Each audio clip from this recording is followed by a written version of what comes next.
Part 2, Natural Therapeutics. 1. Earth.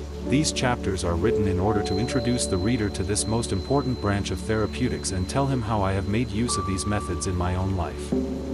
The subject has been touched upon in the foregoing chapters. It will be dealt with in some detail here.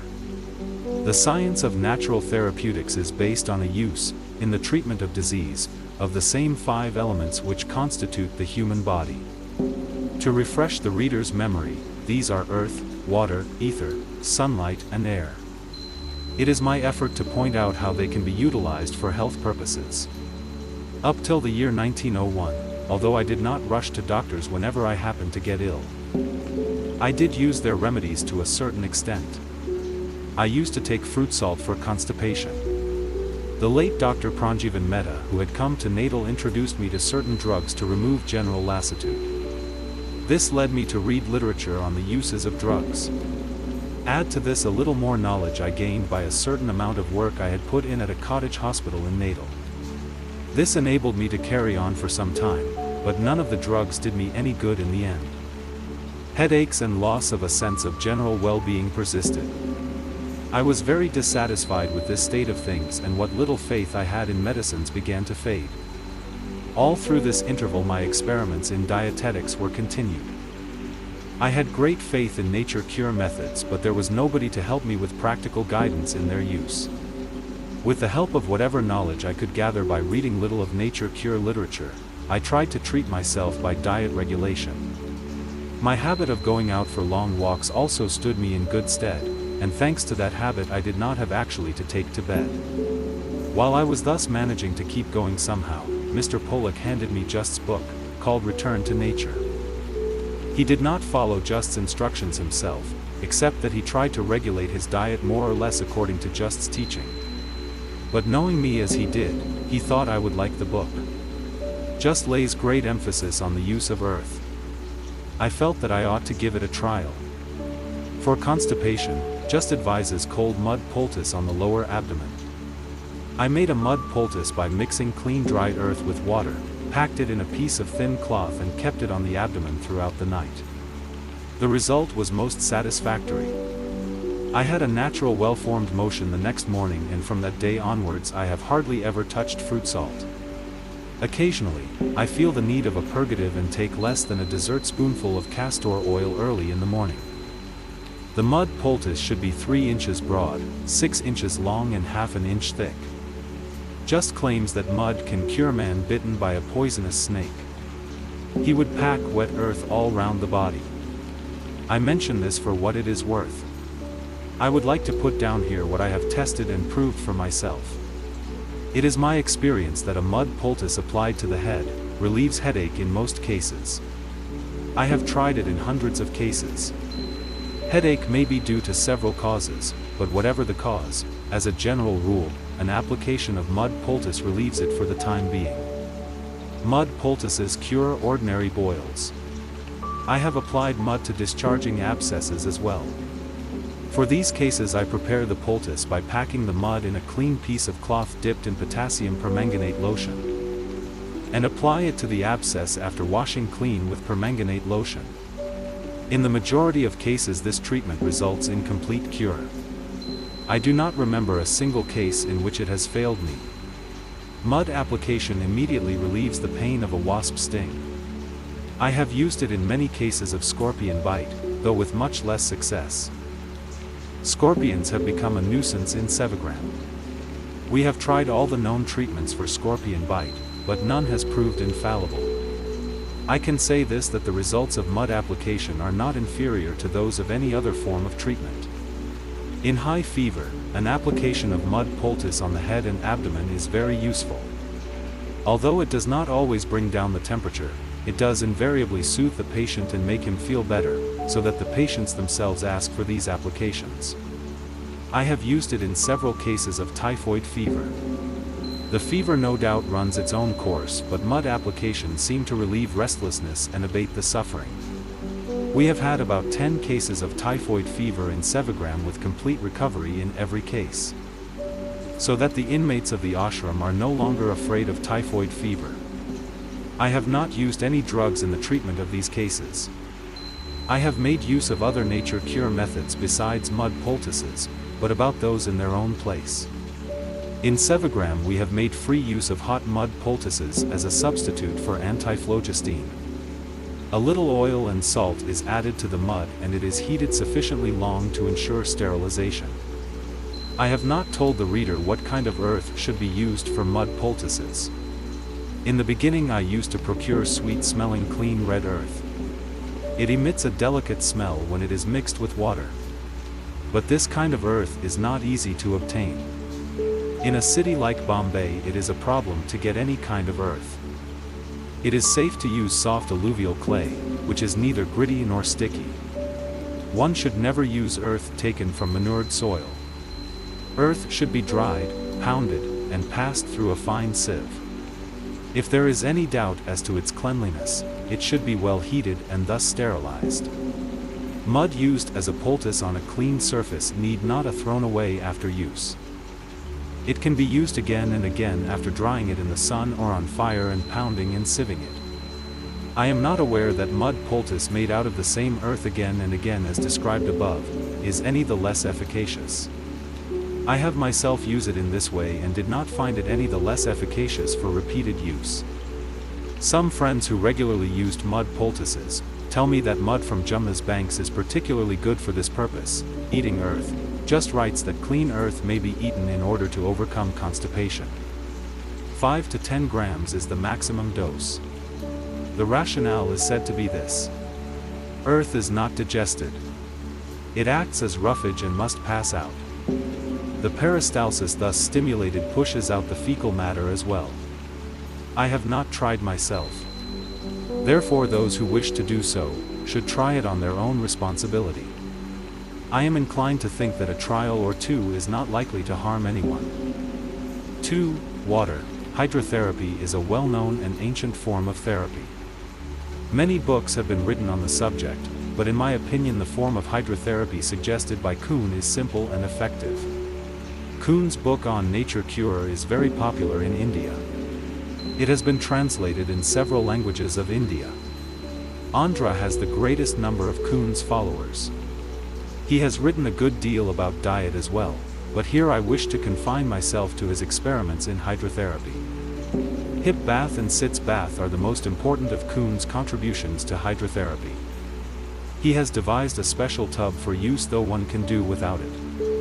Any tub 30 to 36 inches long according to the patient's height generally serves the purpose.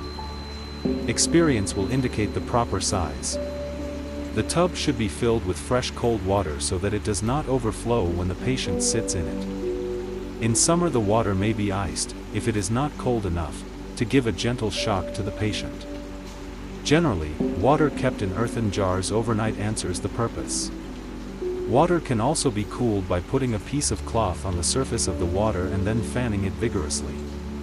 The tub should be kept against the bathroom wall and a plank put in the tub to serve as backrest. The patient should sit in the tub keeping his feet outside. Portions of the body outside the water should be kept well covered so that the patient does not feel cold. After the patient is comfortably seated in the tub, gentle friction should be applied to his abdomen with a soft towel.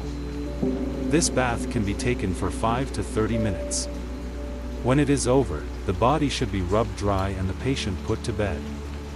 Hip bath brings down the temperature in high fever, and given in the manner described above it never does any harm, and may do much good.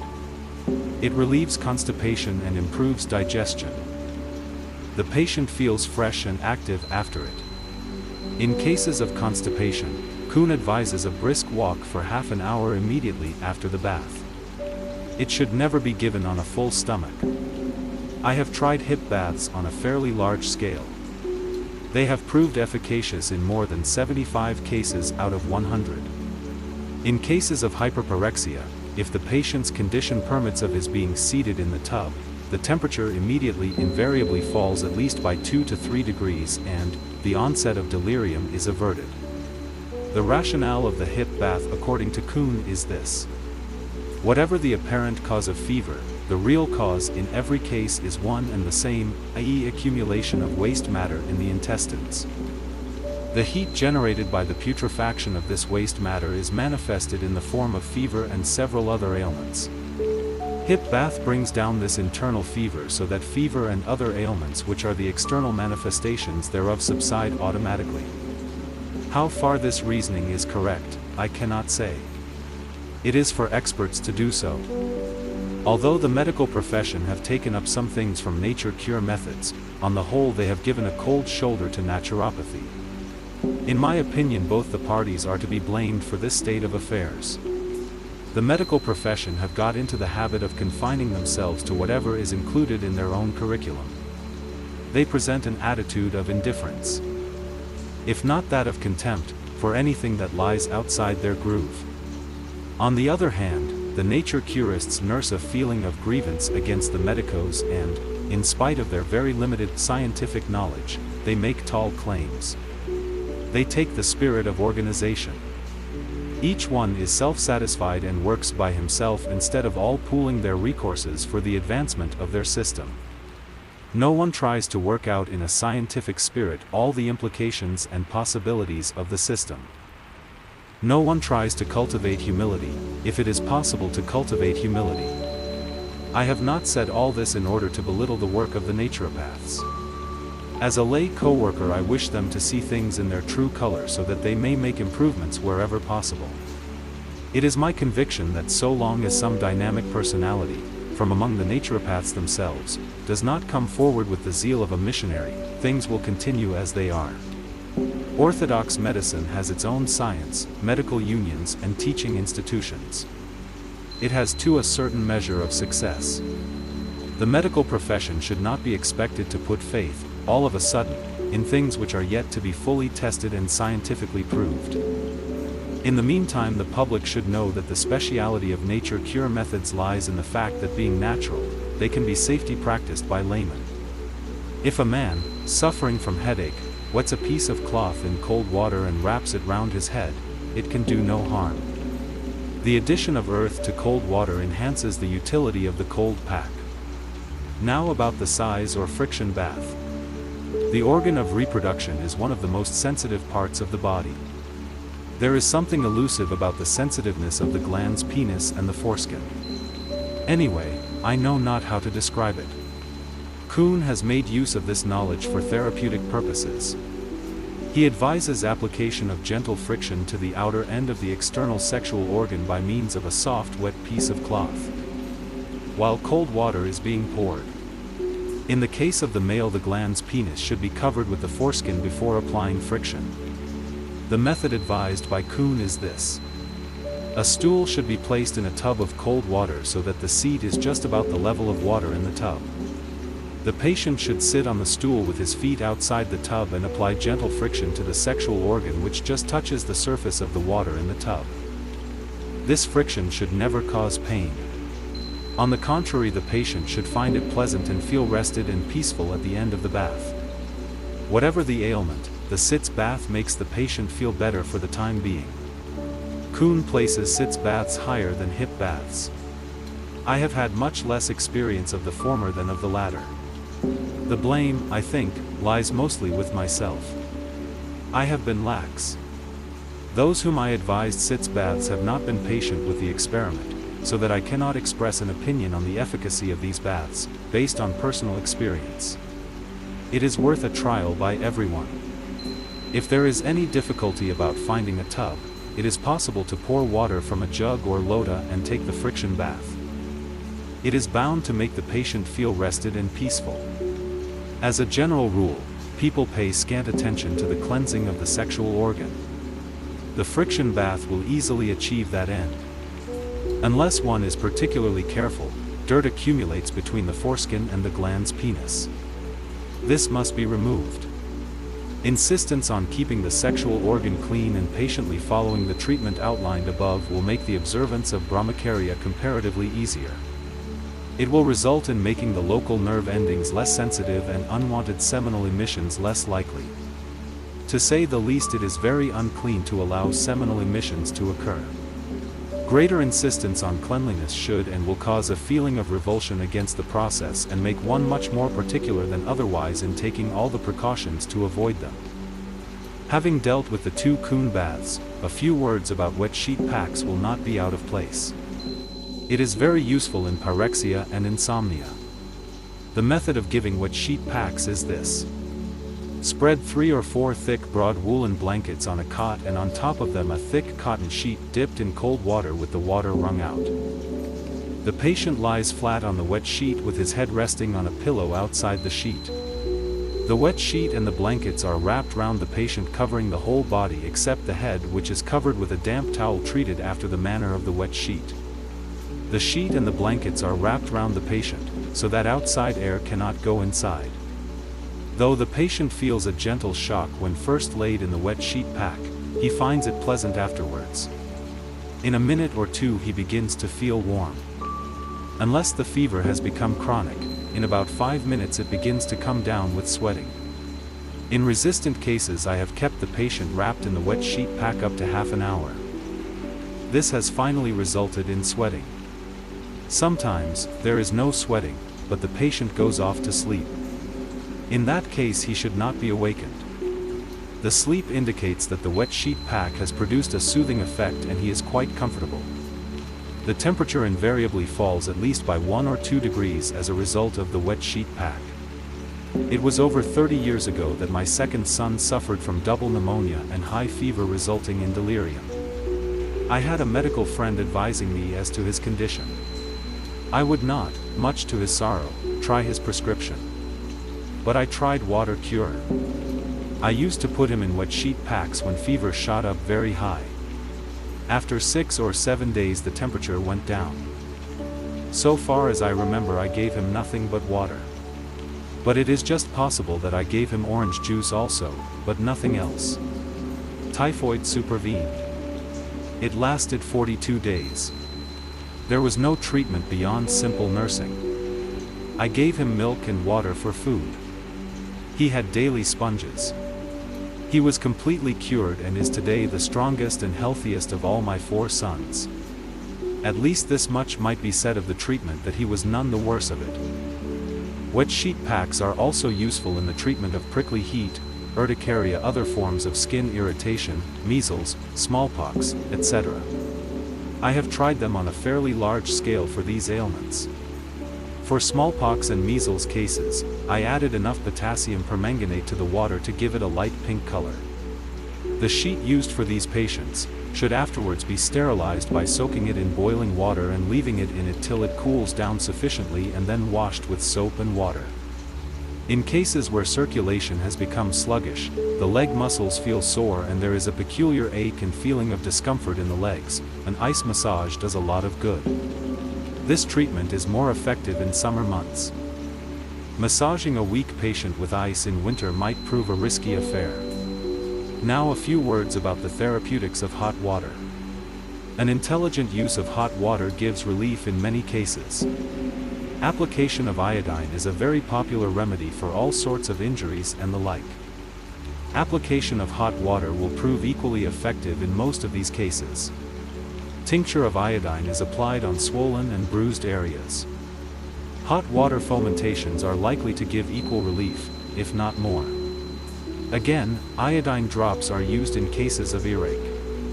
Irrigation of the ear with warm water is likely to relieve the pain in most of these cases. The use of iodine is attended with certain risks. The patient may have allergy towards the drug. Iodine mistaken for something else and taken internally might prove disastrous. But there is no risk whatsoever in using hot water. Boiling water is as good a disinfectant as tincture of iodine. I do not mean to belittle the usefulness of iodine or suggest that hot water can replace it in all cases. Iodine is one of the few drugs which I regard most useful and necessary, but it is an expensive thing. The poor cannot afford to buy it, and moreover its use cannot be safely entrusted to everybody. But water is available everywhere. We may not despise its therapeutic value because it is obtained so easily. Knowledge of common household remedies often proves a godsend in many a crisis. In cases of scorpion bite where all remedies have failed, immersion of the part in hot water has been found to relieve the pain to a certain extent. A shivering fit or a rigor can be made to subside by putting buckets of hot boiling water all round the patient who is well wrapped up, or by saturating the atmosphere of the room with steam by some other device. A rubber hot water bag is a most useful thing, but it is not to be found in every household. A glass bottle with a well-fitting cork, filled with hot water and wrapped in a piece of cloth, serves the same purpose. Care should be taken to choose bottles that will not crack on hot water being poured into them. Steam is a more valuable therapeutic agent. It can be used to make the patient sweat. Steam baths are most useful in cases of rheumatism and other joint pains. The easiest as well as the oldest method of taking steam bath is this. Spread a blanket or two on a sparsely but tightly woven cot and put 1 or 2 covered vessels full with boiling water under it. Make the patient lie flat on the cot and cover him up in such a way that ends of the covering blankets touch the ground and thus prevent the steam from escaping and the outside air from getting in. After arranging everything as above, the lid from the vessels containing boiling water is removed and steam soon gets on to the patient lying between the blankets. It may be necessary to change the water once or twice. Usually in India people keep an angithi under the pots to keep the water boiling. This ensures continuous discharge of steam, but is attended with risk of accidents. A single spark might set fire to the blankets or to the cot and endanger the patient's life. Therefore, it is advisable to use the method described by me even though it might seem slow and tedious. We may not despise its therapeutic value because it is obtained so easily. Knowledge of common household remedies often proves a godsend in many a crisis. In cases of scorpion bite where all remedies have failed, immersion of the part in hot water has been found to relieve the pain to a certain extent. A shivering fit or a rigor can be made to subside by putting buckets of hot boiling water all round the patient who is well wrapped up, or by saturating the atmosphere of the room with steam by some other device. A rubber hot water bag is a most useful thing, but it is not to be found in every household. A glass bottle with a well-fitting cork, filled with hot water and wrapped in a piece of cloth, serves the same purpose. Care should be taken to choose bottles that will not crack on hot water being poured into them. Steam is a more valuable therapeutic agent. It can be used to make the patient sweat. Steam baths are most useful in cases of rheumatism and other joint pains. The easiest as well as the oldest method of taking steam bath is this. Spread a blanket or two on a sparsely but tightly woven cot and put 1 or 2 covered vessels full with boiling water under it. Make the patient lie flat on the cot and cover him up in such a way that ends of the covering blankets touch the ground and thus prevent the steam from escaping and the outside air from getting in. After arranging everything as above, the lid from the vessels containing boiling water is removed and steam soon gets on to the patient lying between the blankets. It may be necessary to change the water once or twice.